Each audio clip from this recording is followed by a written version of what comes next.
মানুষ যে আসলে মানুষের পাশে কিভাবে দাঁড়ায় বা একটি বন্যা কিভাবে মানুষকে মানুষের সামনে নিয়ে আসে, সেটি হয়তো এমন প্রাকৃতিক দুর্যোগ না হলে বোঝার কোনো উপায় ছিল না। এখানে দেখে মনে হতে পারে বিয়ে বাড়ির আয়োজন চলছে, কিন্তু আসলে এটি স্বেচ্ছাসেবী সংগঠন যারা এসেছেন এই নিরন্ন বিপন্ন মানুষগুলোর পাশে দাঁড়াতে। একেবারেই নোয়াখালী সদর উপজেলা থেকে অন্তত 20 থেকে 25 কিলোমিটার দূরের দুর্গম যে চর কাউনিয়া, সেখানে এসে যারা আশ্রয় নিয়েছেন আশ্রয় কেন্দ্রে বানভাসী মানুষ, তাদেরকে দুবেলা খাবারের ব্যবস্থা করছেন। এবং তারা বলছেন যে স্বেচ্ছাসেবীরা নিজেদের শ্রম দিয়ে একেবারেই যারা মূলত পাননি, তাদের টার্গেট যা হচ্ছেন যারা মূলত একেবারে খাবারটা পাননি দুর্গম এলাকায়, নিজেরাও আসতে পারেননি আশ্রয় কেন্দ্রে, তাদের কাছে হাতে হাতে খাবারটি পৌঁছানো, সেই বিষয়টি কাজ করে যাচ্ছেন এবং দুবেলায় করছেন। তো এখানে আসছি ঢাকা থেকে, আমাদের ট্রাক নিয়ে আমাদের স্বেচ্ছাসেবীরা আসছে।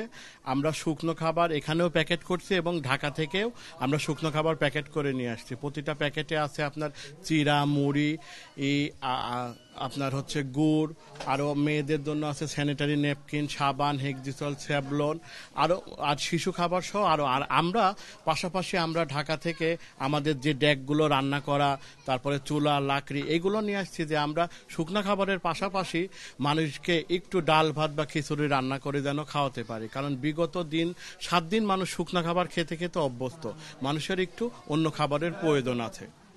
ফেনীতে, ওখান থেকে এখানে মুভ করেছি। তো যারা লোকাল ভলেন্টিয়ার আছে ওনাদের সাথে যোগাযোগ করে আমরা এলাকাগুলো নির্বাচন করে থাকি আর কি। খাবারের পৌঁছানোর ওয়ে হচ্ছে আমরা অনেক ভলেন্টিয়ার এসেছি, তো আমরা চাই মানুষের জন্য কিছু করার জন্য আমরা নিজের পানিতে নেমে বুক সমান গলা সমান পানিতে নেমে সাঁতরিয়ে একদম ঘর দুয়ারে খাবারটা পৌঁছে দিতে চাচ্ছি।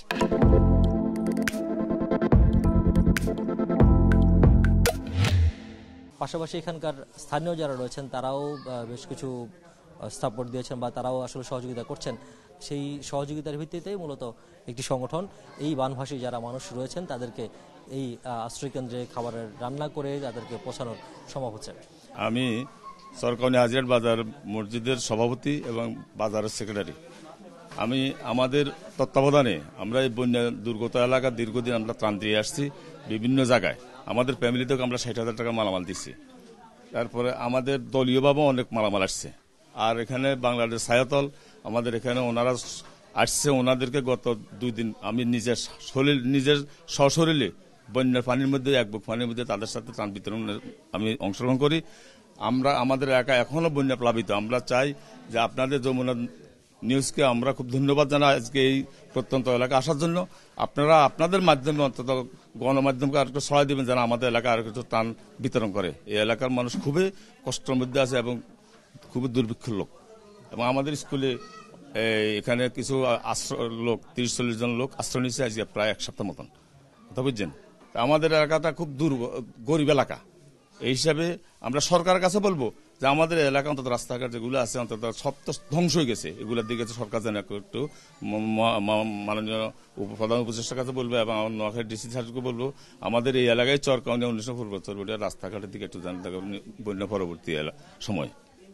আমরা আজকে 5 দিন হয়েছে এখানে। আমাদের বাসা হয়েছে খালের ওই পারে, পশ্চিম পারে, উত্তর শুলুকিয়া 9 নং কালা তরফ 4 নং ওয়ার্ড। তো এই ডাক্তারে সবাইকে মাইকিং করে বলছিল আমরা এখানে আসবেলায় আমরা আসছি। আসবার পরে আমাদের ছাত্র ভাইরা আমাদেরকে খাবার দিচ্ছে। আর শরীফ হাসান আমাদের ওইখানে মালিক মামার ছেলে, উনি আমাদেরকে যেদিন আসছি সেদিন রাত্রে একটা বন দিছে, একটা কলা দিছে, আমরা খাইছি। তারপরে অবস্থা ভয়াবহ পুরাই। আমাদের বাড়িঘর সব ডুবে গেছে, খালি হালকা বিড়ে বাকি আছে।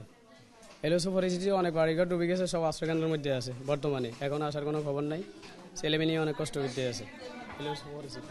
আমরা বেরাদি বাইরে থেকে একসার মানে ঘর থেকে বেরাদি রাস্তা থেকে এখান দিয়ে নৌকা বার হইতো। তো এখানে আসি মানে এখানে খাওয়া দাওয়া মানে ফাঁক করতে পারতেছি না, আর চুলো টুলো টোকায় কোনো পাইতেছি না, ট্রিটমেন্ট পাইতেছি না। এখানে আশ্রয় নিছি, এই ছাত্ররা যা দেয় মানে এগুলো আমরা খাইতেছি। আর মানে আগলা কোনো শুকনো খাবার টাবার দেয় না এখানে। এখন পর্যন্ত নোয়াখালীর আসলে এই চর এলাকাগুলোতে পানি নামেনি বা পানি নামতে হয়তো শুরু করেছে, কিন্তু বাড়িতে হয়তো পানি ওঠেনি, কিন্তু বাড়ির পাশে বা বাড়ির সামনে যে রাস্তাটি রয়েছে সেই রাস্তায় এখন পর্যন্ত পানি রয়েছে। সেই কারণে আশ্রয়কেন্দ্র থেকে ধীরে ধীরে যেতে শুরু করেছে বটে, তবে এখন পর্যন্ত পুরোপুরি কোনো আশ্রয়কেন্দ্র থেকে মানুষ বাড়িঘরে ফিরে যায়নি। রিয়াজ রায়হান, যমুনা নিউজ, চরকাউনিয়া, নোয়াখালী।